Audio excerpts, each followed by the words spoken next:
अस्सलाम वालेकुम नाज़रीन राजधानी टाइम प्रोग्राम सां गॾु मां आहियां गौहर गांगरो। नाज़रीन, हिकु भेरो ॿीहर PDM जो इजलास सॾायो वियो आहे जॾहिं त पाकिस्तान पीपल्स पार्टी जे अॻवान राजा परवेज़ अशरफ, नैयर बुखारी ऐं ॿी क़यादत PDM जे सरदार मौलाना फज़लुर रहमान सां मुलाक़ात करे चुका आहिनि। जॾहिं त मौलाना फज़लुर रहमान जो बि इहो चवणु आहे त हू इंतज़ारु करे रहिया आहिनि त पाकिस्तान पीपल्स पार्टी PDM में ॿीहर शमूलियत अख़्तियार करे। हाणे मुख़्तलिफ़ मुलाक़ातूं थियूं आहिनि, खुफ़िया मुलाक़ातूं बि थियूं आहिनि। ॾिसिजे त जेको पाकिस्तान पीपल्स पार्टी ऐं PDM जे जमातुनि जे विच में रुसामो हो, उहो रुसामो केतिरो ख़तमु थियो आहे, कुर्बत केतिरी वधी आहे। ईंदड़ इजलास में ॾिसिजे त पाकिस्तान पीपल्स पार्टी शमूलियत अख़्तियार करे थी या न। जेकॾहिं शमूलियत अख़्तियार नथी करे त पोइ पाकिस्तान पीपल्स पार्टी जो छा लाइ अमल हूंदो। अपोज़िशन तौरु अकेले पार्टी उहे जदोजहद कंदा या पाकिस्तान पीपल्स पार्टी ANP सां गॾु ॿियनि अपोज़िशन जे पार्टियुनि सां बि राब्तो करे हिकिड़ो अलॻि महाज़ क़ाइमु करण जी कोशिशि कंदा। ॾिसिजे त इहो इन मामले जी अॻुभराई किथे थिए थी, इजलास बैदि ख़बर पवंदी।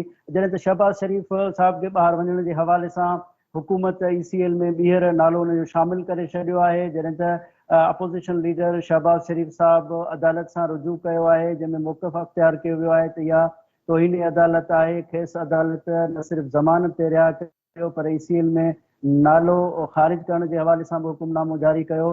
पर हुकूमत ईद जे मोकलुनि में अवाम खे रिलीफ ॾियण बजाए शहबाज़ शरीफ़ जो नालो ECL में शामिलु करण जे हवाले सां कोशिश हुई। इहे मिड़ई मामला आहिनि, अॼु हिननि ते डिस्कस कंदासूं।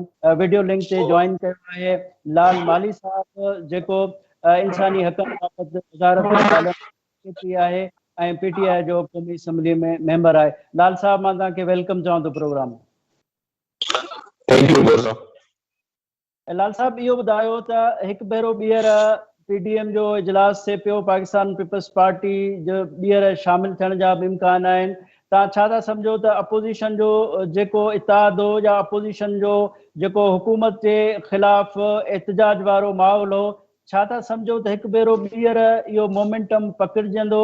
छो त हुकूमत खे टफ टाइम ॾियण लाइ PDM तमामु वॾा जलसा कया, एहतजाज कया, वरी इन क़िस्म जो माहौल ॾिसो पिया ऐं हुकूमत इन हवाले सां छा पई सोचे?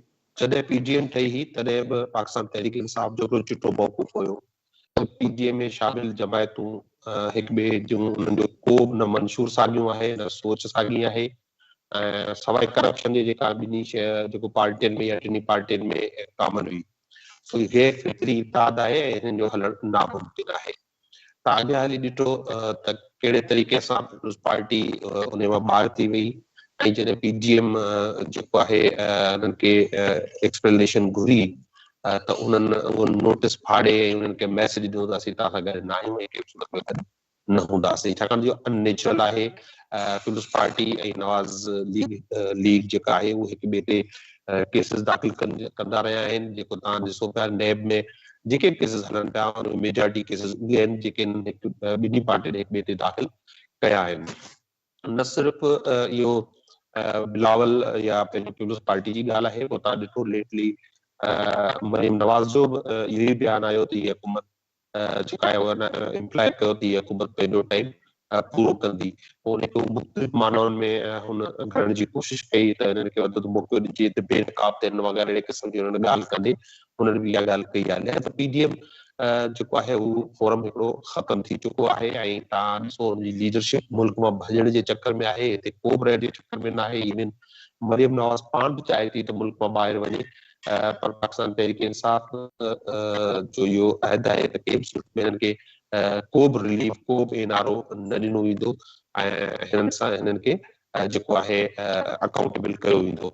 सो लिहाज़ा PDM जेको आहे उहो सिर्फ़ु हाणे नाले जी हद ताईं मौजूदु आहे। इहो कंहिंजी ख़्वाहिश हुई, कंहिंजो ख़्वाबु हो जेको टुटी चूर चूर थी वियो आहे ऐं हुकूमत जेको हाणे पंहिंजो वक़्तु पूरो कंदी। हाणे तव्हां छा था सम्झो? हिकिड़ो तासुर इहो बि आहे त जो शहबाज़ शरीफ़ साहिब खे हुकूमत ॿाहिरि न पई ॾियणु वञे, अदालती फ़ैसिलो बि आहे, पर उनजे पुठियां हुकूमत खे ख़ौफ़ आहे त शहबाज़ शरीफ़ साहिब जो ज़ाहिर आहे जेको बयानियो आहे उहो हर हंधि क़ाबिल क़बूल आहे, इस्टेब्लिशमेंट वटि बि हू क़ाबिल क़बूल आहे। त हुकूमत ख़ौफ़ जो शिकार थी वई आहे त जेकॾहिं नवाज़ शरीफ़ साहिब सां मुलाक़ात करे हिकु भेरो ॿीहर जॾहिं शहबाज़ शरीफ़ साहिबु ईंदो त पोइ हुकूमत लाइ को टफ टाइम ॾेई सघे थो या हुकूमत लाइ को ख़तरो बि पैदा थी सघिजो, उहो कंहिं डील जी सूरत में हुजे या एहतजाज जे सूरत में? ॾिसो, तव्हांजे सवाल जा ॿ पासा आहिनि। हिकिड़ो त इहो जेका लाहौर हाई कोर्ट बेल खई आहे शहबाज शरीफ़ जी, जेको अपोजिशन लीडर पिणु आहे असेंबली में, उन ते हुकूमत खे एतराज़ आहे, छाकाणि त उहो बेल 12 कलाकनि अंदर ई मंज़ूर कई वई। हुकूमत खे नोटिस कोन हुयो, इदारनि खे नोटिस कोन हुयो त उहे पंहिंजो जवाब दाख़िल करे सघनि। ॿी ॻाल्हि इहा आहे त शहबाज शरीफ़ साहब पाण जेके आहिनि उहे नवाज शरीफ़ में ज़ामिन पिया हुआ त इहो मोटी ईंदो ऐं हुनजो ज़ामिन आया ऐं हुन में वापसि मोटी कोन आयो ऐं उहो ज़मानत बि जेको आहे हुनजी क़ाबिल क़बूल न हुजणु घुरिजे हा। ऐं इन खां अलावा तव्हां ॾिसो, शरीफ़ फैमिली जा 5 खनि भाती जेके आहिनि उहे अदालतनि मां मफ़रूर आहिनि ऐं अदालतनि जे साम्हूं पेश कोन पिया थियनि। हाणे इहा हिकिड़ो फैमिली ट्रेडिशन हिननि ठाहे छॾियो आहे त कंहिं बि तरीक़े सां कानून जो ग़लति इस्तेमालु करे अदालतनि खे गुमराह करे उहो मुल्क मां भॼी वञनि ऐं उते वञी जेको हुननि जो पैसो आहे उन में वञी अयाशियूं कनि, जेको हिन मुल्क मां लुटियो वियो आहे। ऐं हुक्मरानी करण लाइ ई हुते अचणु चाहिनि था ऐं मुखालिफ़ दौर में वेहण में हिननि खे सख़्तु तकलीफ़ थिए थी। हाणे सवाल जो ॿियो पासो इहो आहे त हिन जे वञण सां ऐं हुते मुलाक़ात करण खां पोइ मोटी ईंदो या हुकूमत लाइ चैलेंज बणिजी वेंदो। त आऊं नथो सम्झां त अहिड़ी का चैलेंज त पीटीआई क़बूल कंदी आहे, इमरान ख़ान क़बूल कंदो आहे ऐं चैलेंज हुनजो मुल्क में हुजण सां आहे। तव्हां ॾिसो, जेकॾहिं कल्ह असेंबली में शहबाज शरीफ़ मौजूदु हो त हुन पंहिंजो हिकिड़ो मौक़ूफ़ रखियो फ़लस्तीन जे हवाले सां। चैलेंज तॾहिं आहे त उहो असेंबली में हुजे ऐं मुल्क में हुजे, ॿाहिरि भॼी वञण सां कोई चैलेंज न हूंदो। पर गवर्नमेंट न चाहींदी त ही जेके ॾोहारी आहिनि, जेके मुजरिम आहिनि क़ौम जा, उहे मुल्क मां फरार थियनि। ख़ासि तौर ते तव्हां ॾिसो, हाणे मरियम नवाज़ खे शहबाज जे फ्रंट ते थियण खां पोइ मरियम नवाज़ जो हाणे उहो कैरियर न रहे थो जेको हुन पीडीएम जे शुरूआती जलसनि में ॾिठो ऐं कहिड़े नमूने सां पीपल्स पार्टी जेकी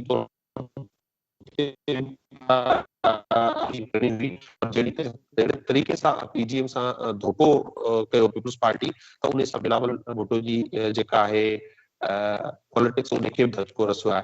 सो ही जेकॾहिं सियासतदान मुल्क में हूंदा त इहो वधीक चैलेंज हूंदा। बशर्त इन जे त ॿाहिरि भॼी वञनि। जीअं नवाज शरीफ़ ॿार आहे त को बि चैलेंज न आहे। जेकॾहिं जेल में हुजे हा त शायदि गवर्नमेंट खे उन ते सोचणो पए हा या उन्हनि जी हमदर्दी वधे हा। अच्छा लाल साहब, इहो ॿुधायो त इमरान ख़ान साहब चवंदो रहियो आहे त हीउ जेको बि एहतिसाब वारो अमल आहे, माज़ी हुकूमतनि में केस दाख़िल कया, असांजो का बि सियासी इंटेंशन कोन आहे ऐं ज़ाहिरा इदारा आहिनि ऐं नेब जो रेफरेंस ॾींदो आहे त नेब हिकु आज़ादु इदारो आहे, असां न उन्हनि खे कुझु चवंदासूं छा कंदासूं। पर शहबाज शरीफ़ जो जेको मामिलो आहे ECL वारो, उन में मोकल जे ॾियारनि में बि एक्सरसाइज़ हुकूमत पारां कई वई, जॾहिं त चयो इहो पियो वञे त हुकूमत खे खपे हा त ईद लाइ को रिलीफ ॾिजे हा या कोरोना हुई उन मामले सां हुकूमत मुतहरक हुजे हा। पर हुकूमत जी सॼी मशीनरी हिन ते सरगर्म नज़र आई त शहबाज शरीफ़ ॿाहिरि न वञे ऐं ECL में हुनजो नालो दाख़िल कयो वञे। त छा था सम्झो त इहो इदारनि जो हिकु फंक्शन हुजणु खपे हा, पर इहो हुकूमती फंक्शन थी वियो, छा चवंदो? ॾिसो, काई ॻाल्हि खां इतफ़ाक़ नथो करियां ऐं हुकूमतूं मोकल ते न वेंदियूं आहिनि। हुकूमतूं जेके कंटिन्यूअसली कमु कंदियूं आहिनि, इहो पाकिस्तान तहरीक इंसाफ़ जो जेको स्लोगन आहे, उनजो विज़न आहे, उनजो नारो हुयो त एहतिसाब कंदासीं ऐं मुल्क मां ईअं ॾोहारी सिर्फ़ु मोकल जो बहानो ठाहे निकिरी वञनि, इहो क़ाबिल क़बूल न आहे। उन्हनि जी बेल अप्लाई करणु, हुननि जो पहिरीं खां टिकट उन्हनि ॾींहंनि में बुक कराइण जंहिं ॾींहुं ऑफिसिस बंदि हुजनि। सो आउं नथो सम्झां त हुकूमत खे का पर्सनल आहे, हुकूमत कंहिंजे ख़िलाफ़ पर्सनल आहे। हुकूमत पाण तव्हां ॾिसो, ही रिंग रोड वारो जेको पिंडी रिंग रोड वारो इशू आयो आहे त उन ते बि हुकूमत पंहिंजे ई वज़ीरनि जे ख़िलाफ़ इंक्वायरी विहारे छॾी आहे, जंहिंमें इंक्वायरी में जेकर कंहिंजो रोल आयो आहे, तव्हां कल्ह ॾिठो त असांजे स्पेशल असिस्टेंट जेको आहे प्राइम मिनिस्टर, हुन कल्ह जेको आहे ज़ुल्फी बुख़ारी साहब, हुन कल्ह इस्तीफ़ा ॾेई छॾी आहे।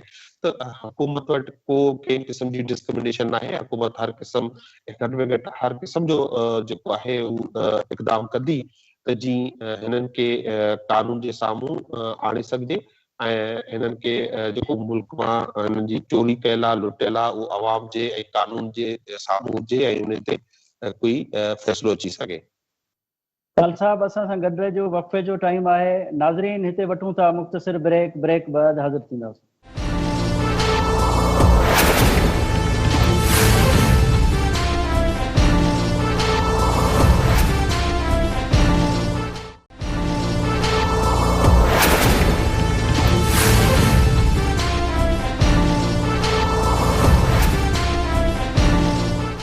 नाज़रीन वेलकम बैक। लाल साहब इहो ॿुधायो तव्हां ज़ुल्फी बुखारी साहब जो बि ज़िक्र कयो त इमरान ख़ान साहब जी जेका सिलेक्शन आहे उहा सिलेक्शन छा था सम्झो त का बहितर सिलेक्शन साबित कोन पई थिए, छो त जेके स्कैंडल आया पे उहे ख़ान साहब जी जेका कोर टीम हुई, जहांगीर तरीन जो ॾिसो, ज़ुल्फी बुखारी बि साम्हूं अची वियो आहे, या जेके ॿिया मामला आहिनि, ख़ान साहब इवन खज़ाने जो जेको वज़ीर आहे उनखे पहिरां सेनेटर करे ऐं फुल वज़ीर करणु पिए चाहियो, पोइ वरी फारिग करे छॾियो, त छा था सम्झो सिलेक्शन में हुकूमत ऐं ख़ान साहब कोई कंफ्यूज नज़र अचे थो, तासुर इहो आहे? ॾिसो, तासुर पैदा कया वेंदा आहिनि ऐं जेको मुखालिफ़ धुर इहे तासुर पैदा करण जी मुकमल कोशिशि कंदी आहे। यकीनी तौर ते ख़ान साहब कई दफ़ा हिकड़ी ॻाल्हि वधाए चुका, ख़ान साहब पहिरीं दफ़ा हुकूमत में आयो आहे ऐं ज़ाहिरी ॻाल्हि आहे असां वटि जेके माण्हू आहिनि टीम उन्हनि में ई जुड़णी आहे, प्लेयर्स इहे ई आहिनि जिन मां टीम जुड़णी आहे ऐं कोशिशि कजे पई त ख़ान साहब कहिड़े प्लेयर खे कहिड़ी पोज़ीशन ते खेॾाए पियो। सो इहो सिलसिलो जेको आहे हुकूमतनि जो रहंदो आहे। का ॻाल्हि जेका आहे कानून ऐं आइन जे उपर नाहे थी। हुकूमत तमामु घणी क्लियर आहे सभिनी मामलनि ते ऐं हुकूमत खे इमरान ख़ान खे इहो क्रेडिट वञे थो जेकॾहिं जहांगीर तरीन ते बि इल्ज़ाम लॻो खंड जे सिलसिले में करप्शन जो, त फौरी तौर ते इंक्वायरी थी। हाणे तोड़े त वेझो तरीन ख़ान साहब जो दोस्त हो ऐं पीटीआई लाइ हुनजूं वॾियूं कुर्बानियूं हुयूं ऐं अहिड़ी तरह ज़ुल्फी बुखारी बि जेकॾहिं बेस्ट फ्रेंड्स बि सम्झो वञे थो, पर जेकॾहिं हुन ते इल्ज़ाम लॻो आहे त हुनखे कल रिज़ाइन करणो पइजी वियो आहे। ऐं इहो त माज़ी में अहिड़े क़िस्म जा मिसाल न ॾिसंदव जिते हुकूमत पाण इंक्वायरियूं कराए ऐं पंहिंजनि वज़ीरनि जे ख़िलाफ़ इंक्वायरियूं कराए ऐं पंहिंजनि वज़ीरनि खे अकाउंटेबल करे। सो इहो हिकिड़ो नओं ट्रेडिशन आहे, इहो तब्दीली आहे जेको इमरान ख़ान जेको आंदी आहे ऐं इमरान ख़ान जो इहो ख्वाबु आहे त केरु बि कानून खां मथां न हुजे, केरु केतिरो बि वेझो हुजे, उनजी का बि अहमियत न आहे। जेकॾहिं कोई करप्शन कंदो, कोई चोरी कंदो, कंहिंखे इल्ज़ाम लॻंदो त उनखे पंहिंजो पाण खे कानून जे साम्हूं पेश करे आजो कराइणो पवंदो। अच्छा, इहो ॿुधायो लाल साहब त हाणे जहांगीर तरीन वारे मामले में ॾिसूं था त काफ़ी अरसो थियो आहे, मामलो कोई मंतकी अंजाम ताईं न पहुतो आहे, बल्कि हुकूमत कमेटी ठाहे छॾी ऐं ज़ाहिर ईअं पे कयो वियो हुकूमती बेंचिस तरफ़ां त जहांगीर तरीन साहब इन स्कैंडल में मुलविस हूंदे बि ॼण मासूम आहे, मुलाक़ातूं थियूं, उन्हनि जा रिजर्वेशन ख़तमु करण लाइ कमेटी ठाही वई, त छा था सम्झो इहो मामलो अपोज़िशन तरफ़ छो न थिए पियो? इहो बेनिफिट ऑफ डाउट जेको पंहिंजे हुकूमती धुरिन तरफ़ आहे, उहो बेनिफिट ऑफ डाउट अपोज़िशन तरफ़ छो न आहे? ॾिसो, कंहिं क़िस्म जो बेनिफिट ऑफ डाउट नाहे। पाकिस्तान तहरीक इंसाफ जी हुकूमत या पार्टी आहे इंसाफ जे नाले ते ठल ऐं जेकॾहिं हुनजी का शिकायत हुई जहांगीर तरीन जी, इमरान ख़ान वाज़े तौर ते इहो चयो त असां न के दोस्त सां ऐं न ई कंहिं सियासी मुखालिफ़ सां कंहिं क़िस्म जी डिस्क्रिमिनेशन कंदासीं। जेकॾहिं कंहिं क़िस्म जी तव्हांखे डिस्क्रिमिनेशन जो जेकॾहिं एतिरा आहे, एतिराज़ आहे त तव्हां कोई डिस्क्रिमिनेशन थी आहे त उहो हुकूमत जो फर्ज़ आहे त उनखे जेको आहे रद्द करे। ऐं इहो केस जहांगीर तरीन जो केस जेको आहे असांजी हुकूमत जे दौरान ई जेको थियो, इहो स्कैंडल जेको आहे असांजी हुकूमत जे दौरान ई थियो। इन करे न सिर्फ़ु हिकिड़ी, मुंहिंजे ख़्याल में खां वधीक इंक्वायरीज़ थियूं ऐं उन ते उन इंक्वायरीज़ जी रोशनी में पंहिंजो एक्शन जारी आहे ऐं कानून ऐं आइन जी रोशनी में जेको आहे उनजो उनखे पाए तकमील ताईं या जेको पहुचायो वेंदो ऐं उनखे विच में न छॾियो वेंदो। लाल साहब इहो ॿुधायो त वज़ीर आज़म साहब इहो एतिराफ़ कयो त असां कुझु मामला फ़हमी न हुई हुकूमत जे बारे में, तजुर्बो न हो, इन सबबु असांखे सम्झण में कुझु वक़्तु लॻो। हाणे ज़ाहिर आहे 2.5 साल थी विया आहिनि, 3 साल गुज़री वेंदा, इहे बि ॻाल्हियूं हलनि पियूं त थी सघे थो त हुकूमत जो मुदो 4 साल कयो वञे ऐं इन 4 साल वारे मुदे ते काफ़ी पार्टियूं एग्री बि कनि थियूं। पीटीआई जो बि इहो मौक़िफ़ आहे त 5 साल वॾो अरसो आहे। जेकॾहिं मामलो 4 साल ते बीहे थो त पोइ पीटीआई हुकूमत नेक्स्ट इलेक्शन में अवाम वटि कहिड़ो फेस सेविंग खणी वेंदी, छो त काफ़ी टाइम हिन हुकूमत सम्झण में लॻो आहे, टीम ऐं रांदीगरनि जो जेका पोज़ीशन आहे उहा तब्दील थींदी रही आहे ऐं हिन वक़्त ताईं अवाम जा जेके मसइला आहिनि उहे मसइला हिन वक़्तु मौजूदु आहिनि। सिर्फ़ु खाधे पीते जे शयुनि में ई जे क़ीमतुनि में ई गवर्नमेंट बैलेंस न करे सघी आहे, बाक़ी मामला त इलाही आहिनि। त पोइ छा था सम्झो त हीउ जेको सौदो आहे हिन हुकूमत जो, इहो छा घाटे वारो सौदो न रहंदो जो नेक्स्ट इलेक्शन में वेंदव तव्हां? ॾिसो मुंहिंजे ख़्याल में अहिड़ी का बि तजवीज़ ज़ेर गौर न आहे त हुकूमत जो जेको मुदो या असेंबलियुनि जो मुदो जेको आहे उहो 5 सालनि में घटाए हिन वक़्तु 4 साल कयो वञे। जेसिताईं तव्हां ॻाल्हि कई आहे त कहिड़ो जेको मैंडेट कहिड़े पॉइंट्स ते या कहिड़ी एजेंडा हूंदी या कहिड़ो मैनिफेस्टो हूंदो जिते पाकिस्तान तहरीक इंसाफ वरी ॿियनि माण्हुनि में वेंदी, त यकीनी तौर ते 3 सालनि में तमामु घणियूं दुश्वारियूं पेश आयूं आहिनि हुकूमत खे ऐं उन खे कवर करण जी कोशिशि कई आहे। जीअं पाकिस्तान तहरीक इंसाफ जी हुकूमत आई त पाड़ेसी मुल्क सां जंगी हालात पैदा थिया ऐं तव्हां ॾिठो त वार लाइक सिचुएशन बि क्रिएट थी। पोइ कोरोना जो बि एॾो वॾो जेको आहे इहो कहर अची वियो आहे, पूरी दुनिया जूं इकोनॉमीज़ डाउन थियूं आहिनि उन में, लेकिन उन जे बावजूद पाकिस्तान तहरीक इंसाफ जी हुकूमत कोरोना खे जेको केतिरनि ई उन जी तव्हां ॾिसो जेको कोरोना जी हैंडलिंग आहे उन जी दुनिया पूरी जेका आहे मुतरफ़ आहे उनजी तारीफ़ करे पई। ऐं तव्हां पाकिस्तान तहरीक इंसाफ ऐं इमरान ख़ान जेको आहे उनजो ख्वाब आहे त जेके कमज़ोर तबक़ात आहिनि हिन मुल्क में उनखे जेको सपोर्ट कयो वञे। उन सिलसिले में तव्हां असांजो एहसास प्रोग्राम आहे जेको हर बाइनली जेका आहे 12,000 जी किस्त ॾिनी वञे पई, उन्हनि जी तालीम जो बंदोबस्तु कयो वञे पियो ऐं जेके हाणे जेके प्रोग्राम्स जेके शुरू कया आहिनि उन्हनि जो फ्रूट अचणु शुरू थींदो। ऐं तव्हां ॾिसंदव जहिड़े नमूने डॉलर बि यकीनी तौर ते डाउन थियो ऐं पाकिस्तान में पहिरियों दफ़ो जेको आहे कई सालनि खां करंट अकाउंट डिफिशिएंट ऐं फिस्कल डिफिशिएंट घटि थी वियो ऐं एक्सपोर्ट वधी वई आहे। डॉलर जे मुक़ाबले में रुपए जी वैल्यू जेका आहे उहो मज़बूत थी आहे ऐं फॉरेनर्स जेके पंहिंजा एक्सपेट्रिएट्स जेके रेमिटेंसेस मोकिलनि था उन में रिकॉर्ड इज़ाफ़ो थियो आहे। डिजिटल अकाउंट्स आहिनि उन में बि जेके असां एक्सपेट्रिएट्स आहिनि उन अरबा डॉलर जेके आहिनि उहो मोकिले पाकिस्तान में ऐं पाकिस्तान तहरीक इंसाफ जी हुकूमत ते हू जेको आहे पंहिंजो एतमाद इज़हार करे रहिया आहिनि। त यकीनी तौर ते इहो सॼो ट्रांसपायर थींदो ऐं इहो आम माण्हू ताईं इन जा फ़ाइदा पहुचंदा ऐं गुज़िरियल जेको अॻियां 1.5-2 साल आहिनि उन में आवाम खे वाज़ह फ़र्क़ु नज़र ईंदो ऐं तव्हांखे वाज़ह फ़र्क़ु नज़र ईंदो। ठीकु आहे लाल माली साहब, वॾी महिरबानी तव्हां असांखे जॉइन कयो। नाज़रीन हिते वठूं था मुख़्तसिर ब्रेक बाद हाज़िर थींदा।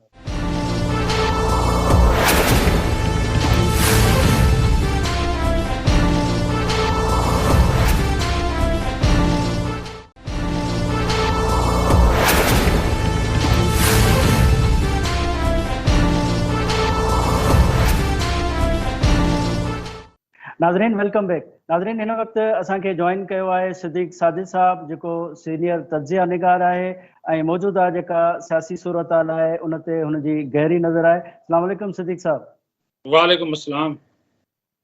सिद्दीक़ साहब ये बताएं कि एक मरतबा फिर पीडीएम का इजलास होने जा रहा है और पाकिस्तान पीपल्स पार्टी के रहनुमाओं ने मौलाना फजल रहमान से मुलाकात भी की है।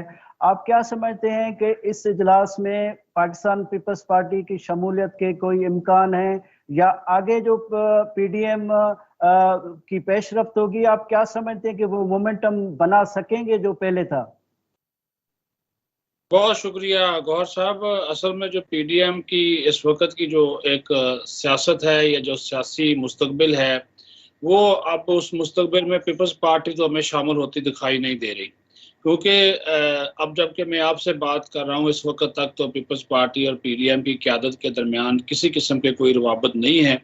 रमज़ान मुबारक में जो आप बात कर रहे हैं कुछ राब्ते हुए थे, खुफिया मुलाकातें हुई थी। क्यूम सुमरो 2 से 3 बार फजल रहमान से मिले थे और उन्होंने कोशिश की थी आसिफ जरदारी से मौलाना की बात करवाने की भी, लेकिन गौर साहब वो बात हो नहीं सकी और मौलाना फजल रहमान उसी मौक़िफ़ पे जो है वो कायम रहे कि जो 3 उन्होंने बुनियादी नुकात उठाए थे उन तीनों जो नुकात हैं उसके ऊपर पीपल्स पार्टी जो है वो अपना मौक़िफ़ वाज़े करे और अपनी गलती तस्लीम करे। एक तो यही नुकता था कि जिस तरह नून लीग से छीनी गई सेनेट में अपोजिशन लीडर का ओहदा जो था वो छीना गया और फिर बाप से वोट लेकर अपोजिशन लीडर का ओहदा हासिल किया गया। नंबर 3 ये था कि जो शो का नोटिस पढ़ा गया। तो इन तीनों के ऊपर पीपल्स पार्टी ने चूंकि माजरत भी नहीं की, गलती भी तस्लीम नहीं की, तो फिर मौलाना भी अपनी जिद पे हट गए और उन्होंने कहा कि जब ये इन इशूज़ के ऊपर ये बात करने को तैयार नहीं है और 3 मरतबा मौका भी दिया इनको कि अपने वो मौक़िफ़ पर नज़रसानी करें, तो पीपल्स पार्टी ने मौक़िफ़ पर नज़रसानी भी नहीं की बल्कि उल्टा ये पैगाम भिजवाया कि सुमरों के ज़रिए کہ جو ہونا تھا وہ ہو چکا, اب ہم آگے بڑھتے ہیں اور مل کر پی ڈی ایم کو آگے لے کر چلتے ہیں. لیکن پھر نون لیگ نہیں مان رہی تھی, انہوں نے کہا جی اب پیپلز پارٹی کے ساتھ ہمارا چلنا جو ہے وہ مناسب نہیں ہوگا, اور نہ ہی ہم چلنا چاہتے جب تک وہ اپنی غلطی تسلیم نہیں کرتے اور اسٹیبلشمنٹ کے ساتھ جو ان کے روابط ہیں اس کے بارے میں وہ نہیں بتاتے. تو اس کی وجہ سے یہ سارا سلسلہ اب جو 28 یا 29 کو مئی کو جو اجلاس ہوگا سربراہی اجلاس پی ڈی ایم کا, اس میں یہ پیپلز پارٹی کو نہیں بلا رہے.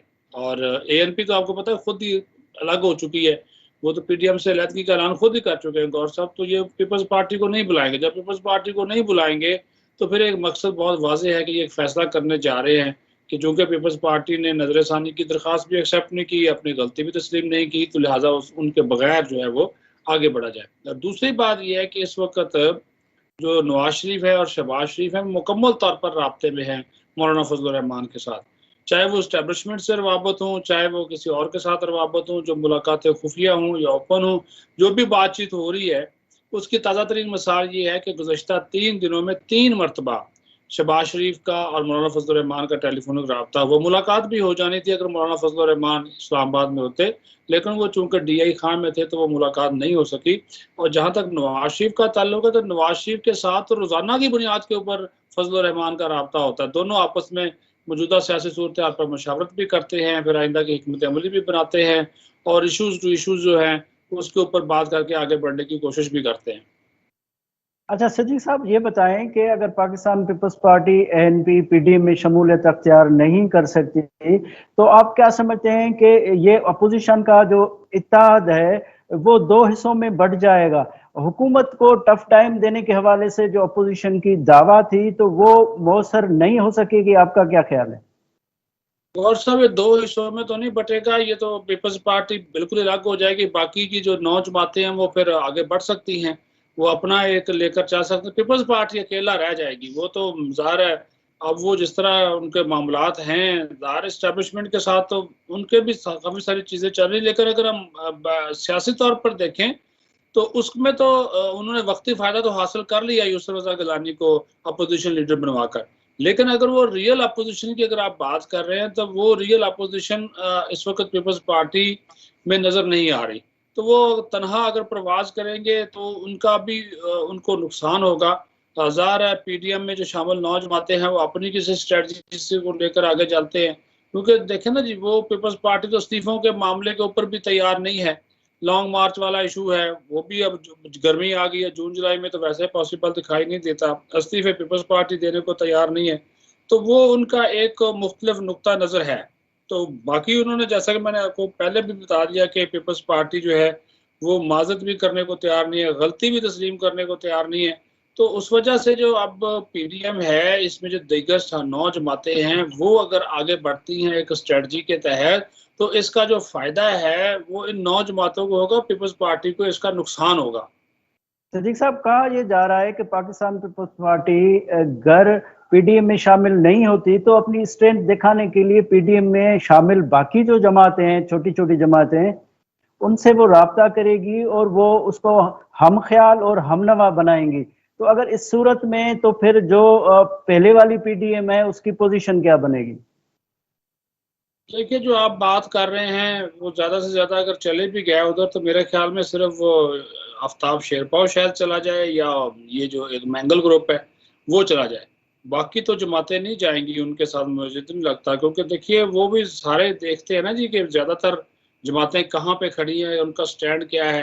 اب پختونخوا ملی عوامی پارٹی ہے یا ساجد میر کی پارٹی ہے یا شاہ وہ جو نورانی صاحب ہے ان کی جو پارٹی ہے, تو یہ ساری جو جماعتیں ہیں یہ تو مولانا کے ساتھ اس وقت تک تو کھڑی ہوئی ہیں. اور اگر انہوں نے الگ ہونا ہوتا تو یہ چھوٹی جماعتیں بھی وہی نقطہ نظر اپناتی جو کہ اے این پی نے اپنایا تھا. اب اے این پی اور پیپلز پارٹی کے جو درینہ تعلقات ہیں غور صاحب آپ کو معلوم ہی ہے کہ وہ دونوں ایک دوسرے کے ساتھ مشاورت سے فیصلہ کرتے ہیں. بلکہ یہاں پہ تو یہ باتیں ہو رہی ہیں وفاقی دارالحکومت میں کہ اے این پی کو تو پیپلز پارٹی نے مروا دیا کہ پیپلز پارٹی اے این پی ان کو اگر وہ ان کے ساتھ مل کر انہوں نے ایک سٹانس لے لیا اور پی ڈی ایم سے علیحدگی اختیار کر لی, جبکہ پیپلز پارٹی نے پی ڈی ایم سے علیحدگی تو اختیار نہیں کی, البتہ استعفے دے دیے, وہ ابھی تک ایکسیپٹ نہیں ہوئے. تو وہ تو اپنی پاؤں پہ انہوں نے کلہاڑی خود مار رہی اے این پی نے. تو باقی جو چھوٹی جماعتیں ہیں اگر وہ چلی بھی جاتی ہیں, 1 یا 2 جماعتیں چلی بھی جاتی تو اتنا فرق نہیں پڑے گا, हाँ, एक मुत्तहिदा अपोजिशन वाला जो एक फार्मूला था, उस हद तक आपकी बात ठीक है कि मुत्तहिदा अपोजिशन का जो एक अपना होता है, स्ट्रेंथ होती है, जो ताकत होती है, उस पे जो है वो लाजमी तौर पर डंड पड़ेगा और उससे इनको नुकसान तो होगा। लेकिन बात फिर वही है कि पीपल्स पार्टी अगर कोई और रास्ता इख्तियार करेगी एहतजाज के हवाले से, और ये बाकी जमातें कोई और रास्ता इख्तियार करेंगी, तो लोग तो यही देखेंगे ना कि स्ट्रीट पावर किसके साथ है। पंजाब में अब सीधी सी बात है, नून लीग का जोर है, अब सिंध में पीपल्स पार्टी का जोर है, खैबर पख्तूनख्वा में किसी न किसी हद तक जेयूआई फे का या मुत्तहिदा मजलिस अमल का जो जोर, अभी मुत्तहिदा मजलिस अमल तो नहीं है, लेकिन जेयूआई फे की 15 में से 14 सीटें कौमी असम्बली की जेयूआई फे की हैं, तो वहाँ पे असर तो पड़ेगा। बलोचिस्तान में किसी न किसी हद तक है, तो वे इनकी नुमाइंदगी वहाँ पर ऊपर मौजूद है, जबकि पीपल्स पार्टी सिर्फ हमें सिंध की हद तक जो है वो नजर आएगी। और नून लीग के 85 के करीब जो MNAs हैं कौमी असम्बली में बैठे हुए हैं, 170 के करीब MPAs हैं वो पंजाब में बैठे हुए हैं। तो अब ये तो आपको भी पता है कि जिसके पास पंजाब होता है उसी के पास सेंटर होता है, उसी की सियासत को सियासत माना जाता है। और आजकल तो काफ़ी अंदरूने खाना नून लीग और इस्टेब्लिशमेंट के दरमियान रवाबत भी हैं, मुलाकातें भी हो रही हैं। तो शहबाज शरीफ ऐसे तो नहीं टाई शाई लगा कर आजकल आते हैं इस्लामाबाद में और हफ्ते में 2-3 मरतबा मेल मुलाकातें भी तो करते हैं।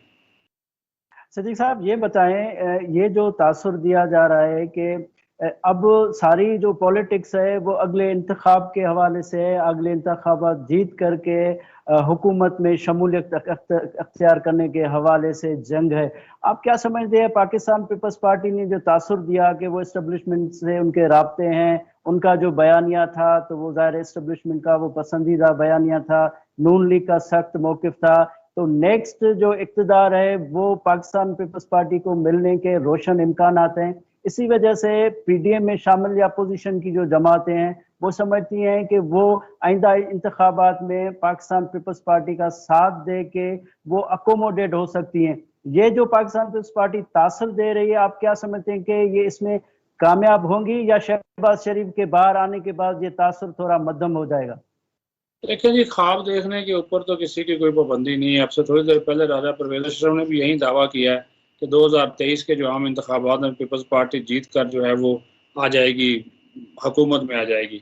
लेकिन पाकिस्तान की सियासत का सबसे बड़ा जो पहलू है उसको हमें नज़रअंदाज नहीं करना चाहिए कि इस्टेब्लिशमेंट की मर्जी के बगैर ना कोई हुकूमत में आ सकता है ना हुकूमत कर सकता है। नवाज शरीफ का अंजाम हमने देख लिया, इमरान खान को वो लेकर आ गए और इमरान खान के साथ इन दिनों उनकी नहीं बन रही, उन्होंने दोबारा पीपल्स पार्टी और नून लीग की तरफ रुजू कर लिया। इस वक्त भी बातचीत जारी, इक़्तिदार के उसको बुरा लगता है। लेकिन तो मैं ज़मीनी अगर हक़ाइक़ की बात करूं कि देखें पंजाब में पीपल्स पार्टी जितना भी जोर लगा रहे हैं, अगर आप जनूबी पंजाब की साइड पे चले जाएं तो वो कैंडिडेट मिल जाएं जो कि मुंतखब हो सकते हैं। तो एक मौजूदा हालात में अगर कोई टिकट लेगा तो वो तो या तो PTI का लेगा या नून लीग का लेगा पंजाब से। वो तो पीपल्स पार्टी का टिकट लेकर जो है वो नहीं कोशिश करेगा कि वो हारे, तो वहाँ पे उनकी से नहीं है, पार्टी को मुनज़्ज़म नहीं किया गया। जितने भी दौरे बिलावल भुट्टो ज़रदारी ने किए, तो उसके बावजूद पार्टी के अंदर जो एक तकसीम है पंजाब में, जो वहाँ पे इख्तिलाफात हैं, ये ग्रास रूट लेवल पे पार्टी मौजूद नहीं है, ढांचा मौजूद नहीं है, इसका उनको नुकसान होगा। तो यहाँ पे आपको ये भी बता दूं कि इस वक्त अब ज़ाहिर 2 साल रह गए इलेक्शन होने में, तो जो इस्टेब्लिशमेंट है उनके साथ इस्टेब्लिशमेंट के भी राब्ते हैं तमाम जमातों से, और तमाम जमातों के भी इस्टेब्लिशमेंट से राब्ते हैं। इसीलिए तो सब आप कह रहे हैं जी अच्छाई हो गई है, सुलह हो गई है। नून लीग के वो तर्जुमान जो मोहम्मद ज़ुबैर, उनका गुज़श्ता दिनों बयान आया था, वो आपने सुन लिया कि सुलह हो गई है और पिंडी से अच्छे ताल्लुकात हो गए हैं। तो मजबूरी तो पिंडी वालों की भी है कि इनके साथ अच्छे ताल्लुकात रखा जाए।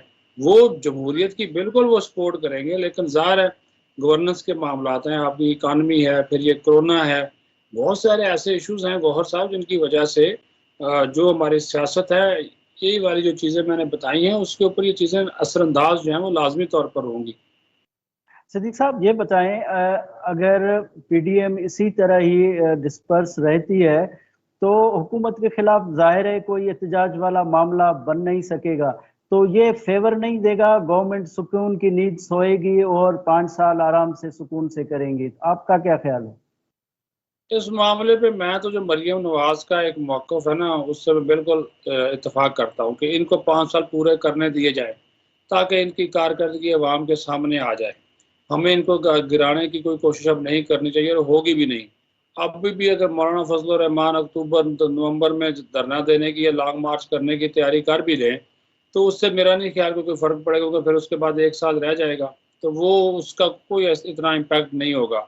और अगर इस इमरान खान असम्बलियाँ तोड़ दे, जैसे कि वो खुद भी आजकल बातें कर रहा है कि मैं असम्बलियाँ तोड़ दूंगा, वो इस वजह से वो डरा धमका तो स्टैब्लिशमेंट को रहा है कि मैं असम्बलियाँ तोड़ दूंगा, हालांकि इस बात का उसको खुद नुकसान होगा।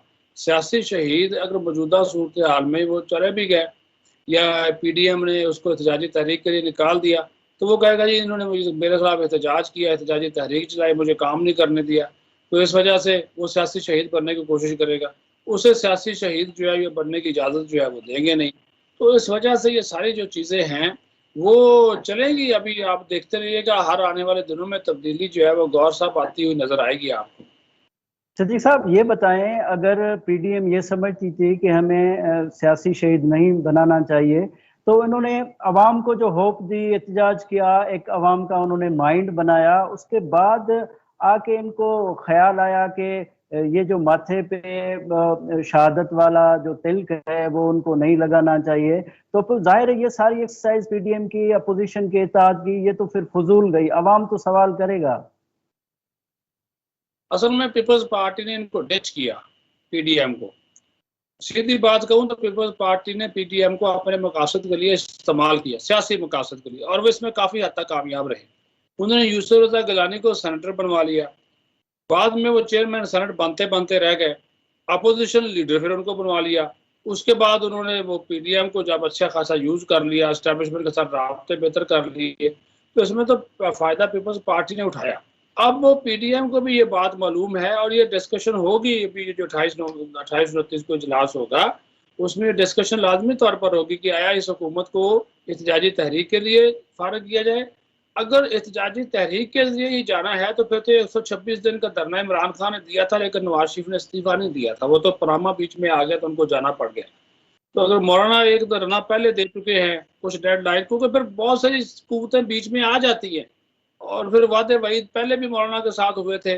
बात यह है कि आप क्या मौजूदा हालात में अवाम को बाहर निकालने में कामयाब होते हैं, जो कि मुझे दिखाई नहीं देता, क्योंकि लोग डरे हुए हैं। एक तो कोरोना की वजह से डरे हुए हैं, फिर महंगाई बहुत ज़्यादा है, बेरोज़गारी बहुत ज़्यादा है, लोगों को अपने रोज़गार की फिक्र है।